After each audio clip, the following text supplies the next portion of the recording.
sahabat rock and roll ini Barista Zestika adalah seorang financial planner.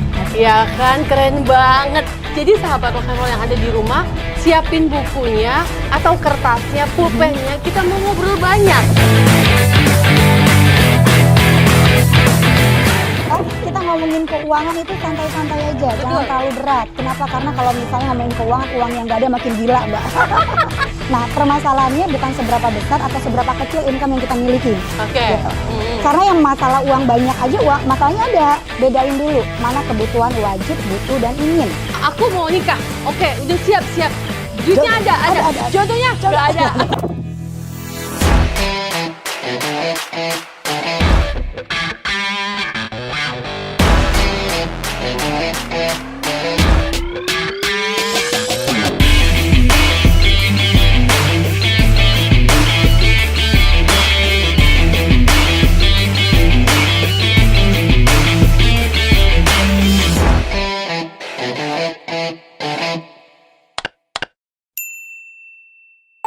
Sahabat rock and roll, ketemu lagi sama aku Mbak Rista, dan sekarang episode kedua ini kita mau membahas tentang investasi buat kaum milenial. Buat ibu-ibu juga boleh, nanti kita akan bahas ya. Mbak Rista, boleh dong di-sharing untuk kaum milenial dulu nih, investasi yang cocok itu apa sih? Oke, ini pertanyaannya bagus banget. Banyak banget orang tanya gitu ya. Barista, investasi apa yang cuan mulu dari kepalanya gitu ya. Padahal investasi apapun produk keuangannya itu punya plus minusnya, Mbak. Betul. Gitu ya. Jadi nggak melulu tentang cuan. Cuman masyarakat kita ini selalu di dalam mindsetnya adalah gimana caranya uang gua bertumbuh. Iya dong, Mbak. Gitu. Bertumbuh tapi Cuan, lupa Mbak. kalau ada resikonya. Ada resiko, ya. Kadang-kadang cuannya besar banget tapi ternyata resikonya pun tinggi. Gitu. Iya, Ya. tingkat lose-nya juga tinggi. Oke. Nah, aku mau kasih tahu ini di Finansialku itu kita punya sebuah piramida, Mbak. Piramida perencana keuangan. Piramida perencana keuangan. Oke. Di mana piramida itu ada 5 tingkatannya. Yang pertama adalah gitu ya. Yang pertama ketika kita punya income, uangnya diatur dulu, cash flow-nya diatur. Dana daruratnya disiapin. Utang konsumtif maupun produktifnya juga diatur gitu ya. Nah, kemudian di level kedua, piramida kedua, kita berbicara tentang mitigasi resiko. Ya, mitigasi resiko. Juga. Betul, makanya kita harus punya yang namanya asuransi atau perlindungan secara pribadi. Kita tidak bisa mengandalkan kantor. Ya, contoh banyak sekali teman-teman di luar sana yang, aduh nggak usah deh, asuransi udah dari kantor. At the end COVID kantornya tutup. Asuransinya nggak ada yang cover gitu ya. Nah, di level ketiga kita berbicara tentang kenyamanan keuangan. Artinya tujuan keuangan kita. Ini related banget dengan investasi. Oke. Nah, tapi ketika mau berinvestasi pastikan dulu di level pertama, level kedua sudah aman dulu. Iya, kokoh gitu. Ya, udah kokoh dulu. Ibarat kita mau bangun rumah, kan nggak bisa langsung atapnya. Gitu. Jadi kokoh dulu pondasinya. Kalau di level 1, level kedua sudah kokoh, maka kita berbicara dengan tujuan keuangannya. Oke, kalau tadi ngomong milenial, Barista aku punya income, bisa saving 7 juta setiap bulan gitu ya. Kira-kira aku harus kemana? Yuk, yang pertama, tentukan dulu tujuannya. Tujuan kamu berinvestasi buat apa? Jangan ikut-ikutan kata si A, pamer portofolionya hijau semua men gitu. Lagi rame di Instagram. Betul. Ya. Lagi ramai banget, semua di ngepost. Mereka nggak pernah ngepost pada saat portofolionya lagi merah, men. Itu proses, men. Iya kan? Iya kan? Investasi itu bukan ketika lu masukin gitu ya, terus tiba-tiba hijau, nggak ada. Kita bukan ibu peri yang bisa merubah. Ya, ada proses. Ada proses, bener. Aku juga ngerasain tuh, Mbak, asuransi dari anak aku belum lahir, aku udah daftarin tuh buat pendidikan anak. Anaknya belum gede tapi udah banyak ya gitu ya. Gitu ya. Jadi yang pertama tentuin dulu tujuannya untuk apa. Contoh misalnya Barista, aku 3 tahun ke depan aku pengen beli apartemen. Oke, buat apa apartemennya? Kira-kira untuk apa? Oke, buat aku tinggalin. Produktif atau hanya konsumtif aja? Itu tadi yang Mbak tanya, asetnya real atau paper? Real atau paper, ya. Real aset atau dalam bentuk saham dan teman-temannya. Nah, penentuan ini juga tadi, tujuan kita untuk apa? Kalau misalnya aku pengen punya properti pertama Barista, karena kalau misalnya aku udah kerja bisa beli properti itu adalah suatu kebanggaan diri. Oke, ya tentuin dulu tujuannya. Kemudian yang kedua, gengsi maksudnya. Yes, kan ada kebanggaan. Kerja di mana di sini? Dia udah beli itu loh. Ya, tidak menutup kemungkinan. Kemudian yang kedua tadi, jangka waktunya berapa lama? Karena ini juga menentukan instrumen keuangan atau instrumen investasi apa yang tepat. Contoh misalnya tujuan aku dalam waktu 1 tahun masukin ke saham, ya mati aja. Iya. Gitu, ya. Kita ngomongnya to the point aja nih, realita aja. Gitu ya. Barista, aku misalnya tujuannya misalnya 6 bulan lagi aku masukin ke dalam saham, sahamnya drop semua. Pusing. Mati deh, gitu ya. Yang ada gila. Ya, jadi masih tentuin muda dulu. terus gila karena uangnya habis semua di saham. Iya, ya jangka waktunya, kemudian hitung berapa budgetnya tadi, goalnya berapa. Nah dari sana akan kelihatan. Contoh, barista aku punya income 6 juta setiap bulan. Dalam waktu misalnya 10 tahun ke depan, aku mau mempersiapkan aku dana beli rumah. Oke, udah kelihatan nih, 6 juta setiap bulan. Kemudian jangka waktunya 10 tahun, beli rumahnya adalah 2 miliar. Ya, dari sana kita kelihatan. Instrumen keuangan apa yang tepat? Nah, instrumen keuangan juga tidak boleh menempatkan hanya dalam satu tempat, Mbak Farida. Gitu, ibaratnya gini, teman-teman sahabat rock and roll sering dengar ya, jangan pernah naruh telur dalam satu keranjang. Kenapa? Ketika keranjangnya jatuh, telur Anda rusak semua. Probabilitas ada nggak telur yang aman? Ada, tapi kecil kemungkinan. Ya. Gitu, baiknya punya banyak kantong. Baiknya harus ditempatkan dalam beberapa kantong. Ya. Tadi berdasarkan tujuannya, jangka pendek, menengah, dan jangka panjang. Kalau dia di dalam jangka pendek, carilah instrumen keuangan atau investasi yang aman gitu ya, liquid gitu. Ya, nggak banyak tapi aman. Aman. Contohnya apa? Kayak tabungan, deposito gitu ya, logam mulia, reksadana pasar uang, itu aman untuk 1 sampai 3 tahun ke depan. Gitu ya. Kemudian kalau untuk jangka menengah nih barista, let's say misalnya 3 sampai 5 tahun ke depan gitu ya. Oke, apa? Emas juga masih aman, logam mulia. Gitu ya. Deposito masih aman gitu ya, reksadana pendapatan tetap juga masih aman, obligasi ori juga masih aman. Gitu. Oke, itu sabar catat ya dan cari tahu kayak apa ya cari tahu produknya. Saya nggak di-endorse soalnya. Iya, kita nggak di-endorse soalnya. Tolong logam mulia please ya. tolong gitu ya. Kita udah sebutin nih ya. Nah, apa perlu telepon OJK aja. Nah, kemudian untuk kalau misalnya tujuannya jangka panjang gitu ya, masih panjang banget 10 sampai 15 tahun ke depan. Instrumen cocok yang apa? Rumahnya rada besar 2 miliar ya. Gitu. Contoh di dalam saham juga oke ya. Tapi ingat ketika kita berinvestasi itu bukan ketika kita nanam dia langsung tumbuh, itu enggak, ada prosesnya. Kalau misalnya dia agak merah-merah saat ini, ya sudah kan tujuannya untuk jangka panjang, nggak terlalu pusing gitu. Kecuali Anda seorang trading. Tapi kalau millennials ya, termasuk ya, maksudnya bisa dibilang termasuk aku gitu. Kadang-kadang kalau udah naruh saham gitu maunya spontan. Naruh langsung gede gitu. Maunya yang instan gitu. Bisa. Betul nggak? Sama ya? Kayak aku ya. Jangan. Aku milenial soalnya. Iya. Jadi nggak boleh mikir gitu ya? Jangan gitu. Makanya tadi ditentukan dulu biar kamu nggak shock. Tentuin dulu. Jangka pendek, menengah, jangka panjang. Kalau untuk jangka panjang, let's say misalnya 2 tahun gitu ya. Baru nanam 2 tahun nih sahamnya, baru naruh 2 tahun. Tiba-tiba tujuannya untuk 10 tahun ke depan. Lagi anjlok, ya udahlah ya, kan 10 tahun tujuannya, aman aja, nggak usah terlalu stres.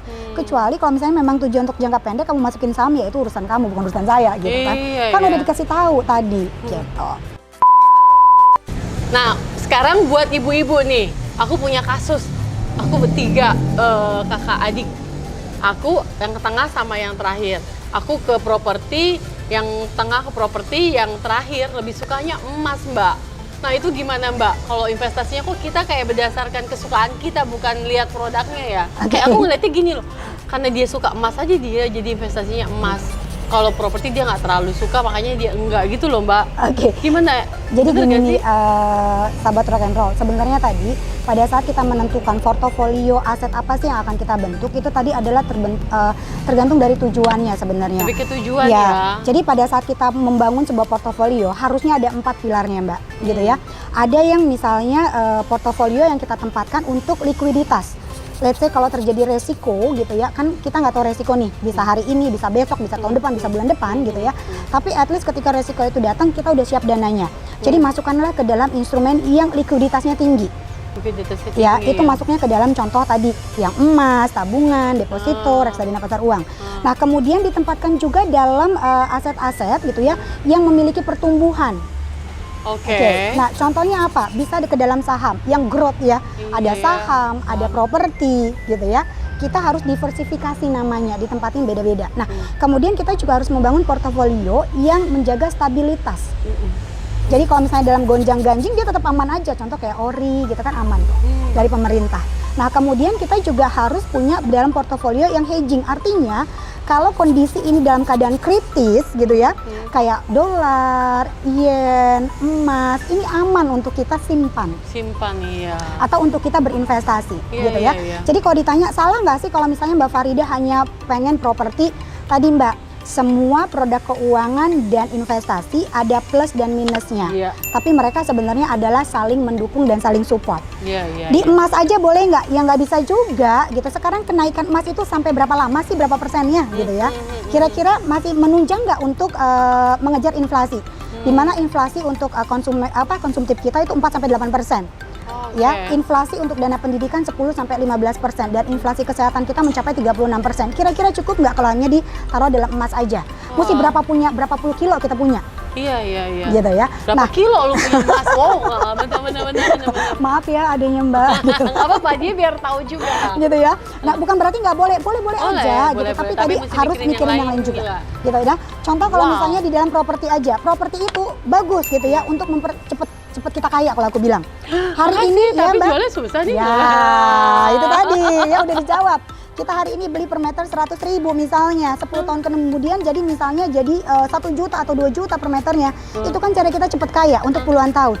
Tapi cara pada saat dilakukan penjualan nggak mudah Mbak. Iya betul, mesti sabar. Mesti sabar. Makanya tadi that's why yang paling menjelaskan kita membentuk portofolio adalah tentuin dulu tujuannya, jangka waktunya, punya uangnya berapa, targetnya berapa. Tuh, dengerin. Iya. Nah sekarang kalau misalnya portofolionya dalam bentuk, Mbak kayaknya aku ke dalam saham aja, nggak masalah. Tapi saham itu nggak bisa naik dalam secepat-cepatnya ya. Sabar ya, gitu. Ada resikonya juga loh ya.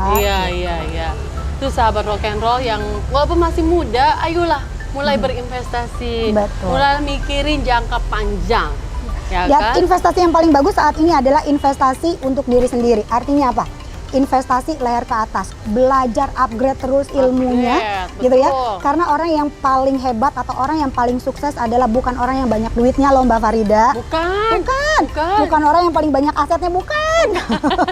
Tapi, gitu ya. Percuma banyak aset, banyak uang kalau nggak direncanain juga gagal juga, ya. Gitu. Yang paling sukses dan orang yang paling hebat adalah orang yang bisa bertahan dalam situasi dan kondisi apapun. Luar biasa. Dan bisa melihat peluang dan akan menciptakan peluang. Iya, itu dia. Harus pakai feeling, harus cermat, cerdas dalam melihat peluang ya. Betul. Apalagi dalam bisnis kayak gini ya. Betul. Kan. Jualan jilbab deh. gitu ya, betul. Ya? Itu yang orang yang paling hebat menurut saya. Mbak, tadi diceritain banyak. Aku jujur nih, sahabat rock and roll, hanya di channel aku jujur. Dari semua jenis investasi yang ada gitu ya. Bisa dibilang aku paling tidak berani atau tidak bernyali untuk investasi di saham. Oke. Sahabat rock and roll, aku tuh pengecut untuk mengetahui bahwa naruh uang terus drop. Oh my god, terus aku punya banyak cerita Mbak. Katanya kalau naruh di saham itu tiba-tiba bisa tinggi, banyak duit, tiba-tiba drop terus gue kayak nggak punya uang terus gila gitu. Bener ya Mbak? Oke, nah sih? Ini banyak banget bukan Mbak Farida aja. Kenapa sih kok fenomena, kok aku takut ya diinvest di saham gitu ya? Karena tadi tingkat literasi keuangan masyarakat kita ini memang termasuk rendah sih Mbak Farida sama sahabat rock and roll. Cuma dari tahun ke tahun ini dari OJK sendiri gitu ya, bahkan dari semua perencana keuangan gitu ya, kita membantu untuk meliterasikan tersebut gitu ya, masalah keuangan ini. Nah khususnya tentang si investasi, karena investasi ini sebenarnya udah dilakukan dari zaman dulu gitu ya. Dengan orang tua kita punya uang, beli rumah gitu ya, beli tanah, beli sawah, ini sebenarnya udah investasi. Gelangnya kalau lagi kondangan kan segini gitu. Itu sebenarnya sudah investasi. Masyarakat kita tuh sudah mengerti bahwa untuk menyisihkan uang dan menyimpan uang. Cuma permasalahannya adalah kalau kita hanya menyisihkan contoh let's say di properti gitu ya, atau hanya di emas aja gitu. Ini terkadang tidak semua instrumen keuangan tepat untuk mengejar si inflasi tadi. Gitu Mbak. Nah kembali lagi ke pertanyaan Mbak Farida, Mbak aku tuh jujur nggak pernah yang namanya aku investasi di saham karena aku tuh nggak tahu dan aku takut gitu. Ini tidak masalah Mbak, ini cuma masalah karena ketidaktahuan saja. Kalau ketidaktahuan gitu ya, ketidakpahaman tentang apa sih investasi itu, kegunaannya apa sih, jenis produknya apa sih. Kalau buat aku yang pemula, kira-kira investasi apa sih yang aman, sembari aku belajar. Nah, karena tadi ketidaktahuan, yuk kita waktunya untuk belajar nih Mbak Farida. Ya, banyak investasi yang sebenarnya kalau kita udah tahu, kita paham, itu sangat menguntungkan buat kita. Tapi ada sisi merugikannya juga, makanya harus paham, belajar dulu. Gitu ya. Nah contoh kalau kita buat orang tua perempuan gitu ya yang tadi takut, yuk Mbak ikutin kelas-kelas webinar keuangan. Tuh sahabat rock and roll, Yuk kita mulai belajar ya, mengetahui produk-produknya. Mengetahui produk-produk dulu. Contoh, produk bank itu apa sih? Ya. Gitu. Produk investasi itu apa aja sih? Gitu Asuransi ya. apa Asuransi sih? itu apa sih? Kenal dulu. Kalau kita nggak kenal, maka kita nggak akan tahu. Iya betul. Kalau Setuju aku. ya, kalau kita nggak akan coba, maka kita nggak akan tahu. Kita hanya dengar dari orang bahwa, oh saham itu menguntungkan, saham itu merugikan, karena kita nggak pernah kenal dan kita nggak pernah coba. Ya, setuju. Makanya mulai aja dulu, gitu. Iya. Jadi sahabat Rock and Roll setelah ini langsung browsing, baca atau cek ada webinar apa, produk apa, atau besok datang ya ke salah satu bank atau ke sebuah instansi yang bisa cari tahu tentang tadi investasi-investasi yang sudah dipaparkan secara jelas sama barista. Yes. Ya kan? Ada yang paling mudah banget Mbak gini, belajar dulu misalnya aku pengen tahu dulu produk tabungan bank. Deposito itu apa keuntungannya, ori itu apa keuntungannya, gitu ya. Kemudian apa obligasi keuntungannya apa, gitu ya. Jangan asal naro terus ada masalah baru kok begitu sih Mas? Kemarin nggak jelasin aku kayak gitu ya. Betul. Ibu-ibu kita harus kritis karena ini berhubungan dengan duit maka ditanya. Iya betul. Gitu. Oke sahabat Rock and Roll, aku rasa Bariska thank you banget. Kayaknya sudah puas banget 2 episode kita sama Barista ngebahas banyak. Betul. Thank you banget ya sudah mau sharing sama sahabat Rock and Roll. Sama-sama. Pastinya bermanfaat sekali. Aku sendiri yang di sebelahnya langsung terbelalak, terbuka lah ya. Jadi pengen tahu banyak tentang investasi dan lebih berhati-hati untuk memanage keuangan aku. Betul. Dan juga kayaknya akan konsultasi ke Barista nih. Tapi tenang Pak, aku nggak kritis-kritis banget kok Mbak. Ya. Aman ya. Insya Allah gitu ya. Iya. Sahabat Rock and Roll, sampai ketemu lagi di episode selanjutnya. Stay healthy ya dan stay safe. Bye.